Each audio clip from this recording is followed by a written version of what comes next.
Mwongozo wa kujifunza Biblia leo ikiwa ni Agosti 31 siku ya Jumatatu. Mada inasema mateso na utukufu. Soma Wakorintho wa pili sura ile ya 4 aya 7 hadi 18. Tengeneza orodha ya mateso ya Paulo. Alivumiliaje mateso yake? John Huss, mwana matengenezo mashuhuri wa Bohemia ya kale, aliwahi kusema kuhusu Yesu, yeye ni Bwana wa ulimwengu na sisi ni wanadamu wenye hali ya kufa katika hali dhahiri, na bado aliteseka. Kwa nini basi sisi tusiteseke pia? Kwa kuwa mateso kwetu ni utakaso. Ellen G. White, Pambano Kuu, kurasa wa 82. Mtume Paulo alionyesha karne nyingi mapema utayari ule wa kuteseka kwa ajili ya Kristo. Alijua kwamba hakuwa chochote zaidi ya chungu kiharibikacho kilichotengenezwa kwa udongo. Wakorintho wa pili sura ile ya 4 aya 7.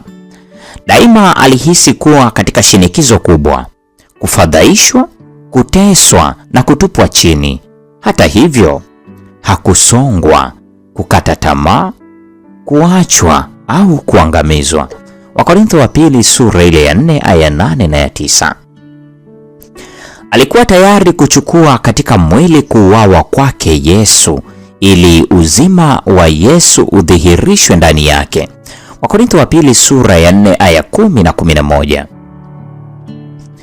Kwa kifo cha Yesu, huenda Paulo alimaanisha mateso ambayo alitaja katika aya zilizotangulia. Kwa upande mwingine, katika maana ya papo hapo, kirai uzima wa Yesu yaelekea kinarejelea kuokolewa kutoka mautini au nguvu za kiroho kwa maisha ya sasa, lakini hatimaye kinarejelea ufufuo. Wakorintho wa pili sura ile ya 4 aya 12. Kwa kuvutia, maneno mawili kifo na uzima yanatokea mara 3 katika Wakorintho wa pili sura ya 4 aya 10 hadi 12. Huu ni ukumbusho kwamba katika zama hizi maisha yanachanganyika na mauti. Hata hivyo, katika utukufu ujao tutakuwa na uzoefu wa uzima bila kifo. Ufunuo wa Yohana sura ya 20 aya 14. Ufunuo wa Yohana sura ya 21 aya 4. Muhimu zaidi, Wakorintho wa pili sura ya 4 aya 7 hadi 18 inaonyesha kwamba Injili inahubiriwa kupitia wanadamu dhaifu ili utukufu uende kwa Mungu pekee. Wakorintho wa pili sura ya 4 aya 15. Si mara chache wamisionari wanateseka katika kazi yao ya umisionari. Hata hivyo, mateso yetu hapa ni mepesi na ya kitambo tu, yakilinganishwa na utukufu wa milele uzidio kuwa mwingi sana unaotungoja. Wakorintho wa pili sura ya 4 ya 17. Muumini anaishi kwa imani, si kwa kuona. Wakorintho wa pili sura ya 4 ya 18 na Wakorintho wa pili sura ya 5 aya 7.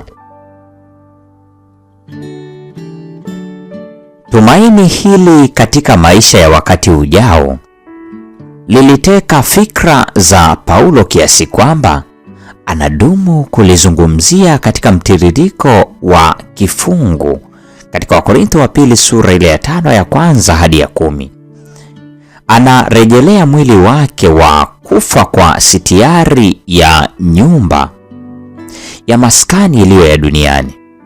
Kinyume chake, jengo litokalo kwa Mungu ni sitiari ya mwili uliofufuka. Wakorintho wa pili sura ile ya 5 aya ya kwanza. Tumaini kuu kwa waumini wa zama zote. Kwa nini ni muhimu sana kwamba katikati ya lolote tunalopitia sasa, daima tudumishe tumaini la ufufuo wetu? Kama Wakorintho wa kwanza sura ile ya 15 aya ya 52 mbele yetu. Hii ni Agosti 31 siku ya Jumatatu, mada ikisema mateso na utukufu.